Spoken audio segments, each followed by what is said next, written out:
హైదరాబాద్లోని ఎల్బీ నగర్లో తీవ్ర విషాదం చోటు చేసుకుంది. సెల్లార్లో గోడ కూలి 3 కార్మికులు మృతి చెందారు. మరో కార్మికుడు తీవ్రంగా గాయపడ్డాడు. మృతుల్లో 2 ఒకే కుటుంబానికి చెందిన వారిగా గుర్తించారు. ఓ భవనం సెల్లార్లో నిర్మాణ పనులు చేస్తూ ఉండగా గోడ కూలింది. దీంతో అక్కడ నిర్మాణ పనులు చేస్తున్న 4 కార్మికులు శిథిలాల కింద చిక్కుకోగా 3 ప్రాణాలు కోల్పోయారు. మరో వ్యక్తి తీవ్రంగా గాయపడ్డారు. ఈ ఘటనకు సంబంధించిన మరింత సమాచారం మా ప్రతినిధి కిరణ్ అందిస్తారు. కిరణ్, సంధ్య ఎల్బీ నగర్లోని ఒక నిర్మాణానికి సంబంధించిన సెల్లార్ గోడ కూలి 3 అక్కడే మృతి చెందిన పరిస్థితి కనిపిస్తుంది. ప్రస్తుతం చూసుకోవచ్చు ఆ స్పాట్లో మనం ఉన్నాం.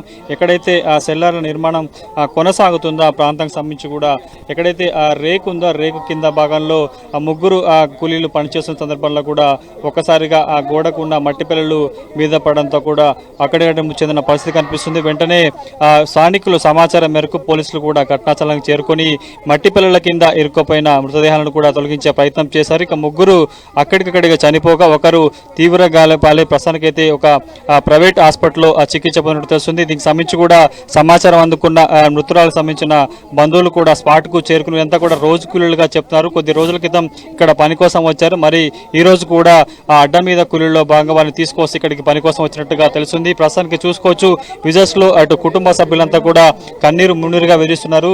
రోజు పని చేసుకుంటా కానీ రికార్డుని తమకు సంబంధించి కూడా తమ సంబంధించిన బంధువులు ఇక్కడ రావడం జరిగింది. అమ్మా చెప్పండి, మీకు ఏమవుతారు?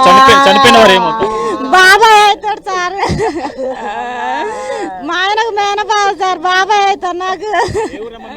ఖమ్మం దగ్గర కొన్నిసార్లు మల్లిపల్లి గ్రామం సార్ మాది. అని పొద్దున్న 8 గంటల లోపు వచ్చింది సార్. మాకు ఇది ఎప్పుడు జరిగిందో తెలియదు. మా ఆయన ఫోన్ చేసిందంట మేస్త్రి. మా ఆయన ఖమ్మం వెళ్ళిండు. ఖమ్మం నుంచి మాకు ఫోన్ చేసింది సార్. వచ్చినాం సార్. మేము పండుగ వెళ్ళిన తర్వాత వచ్చి 2 రోజులు కంకర మట్టి పని చేసి బెడ్ వేసినాం. మళ్ళా బెడ్ బాగాలేదని మళ్ళీ తీపిచ్చి మళ్ళీ మా వాళ్ళని పిలిపించారు సార్. ఈ రోజు ఎవరు లేరు సార్ ఇక్కడ. వాళ్ళని హాస్పిటల్ వేసింది కూడా మాకు చెప్పట్లేరు సార్. ఇంకా మరణ వార్త తెలుసుకున్న వారంతా కూడా కుటుంబ సభ్యులు కన్నీరు మిన్నూరుగా వెలిపిస్తున్నారు. ఒకటే కుటుంబానికి సంబంధించిన వారుగా చెప్తున్నారు. గతంలో ఇక్కడ పని కోసం వచ్చారు. మళ్ళీ తర్వాత పనిలో భాగంగా అడ్డ మీద ఉంటే ఇక్కడ దీనికి సంబంధించిన కాంట్రాక్టర్ ఎవరైతే ఉంటారో వారిని తీసుకొచ్చినట్టుగా తెలిసింది. కొద్దిసేపటి క్రితమే వాళ్ళు చనిపోయిన వారు తెలిసింది.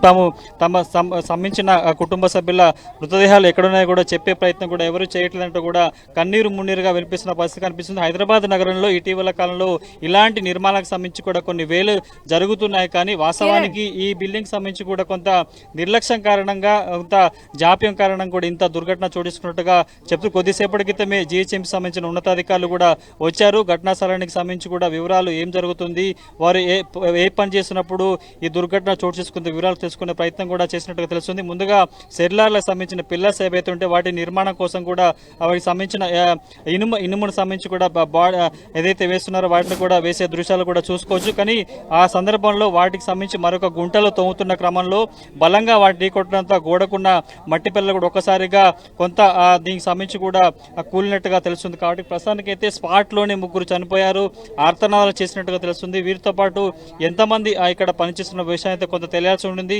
3 స్పాట్లో చనిపోయారు. ఒకరు పరిస్థితి విషమంగా ఉంది. చనిపోయిన 3 కూడా ఒకటే కుటుంబానికి చెందడంతో ప్రస్తుతానికైతే ఈ కుటుంబ సభ్యులు కన్నీరు మున్నీరుగా విలిపిస్తున్న పరిస్థితి కనిపిస్తుంది. పూర్తిగా ఇలా దీనికి చేసే పని ఏదైనా దీనికి సంబంధించి కూడా ఏదైనా పని చేసేటప్పుడు ఇక్కడైతే పనుల నిర్మాణం జరుగుతుందో వాటికి సంబంధించి కూడా కొన్ని జాగ్రత్తలు తీసుకోవాల్సి ఉంటుంది.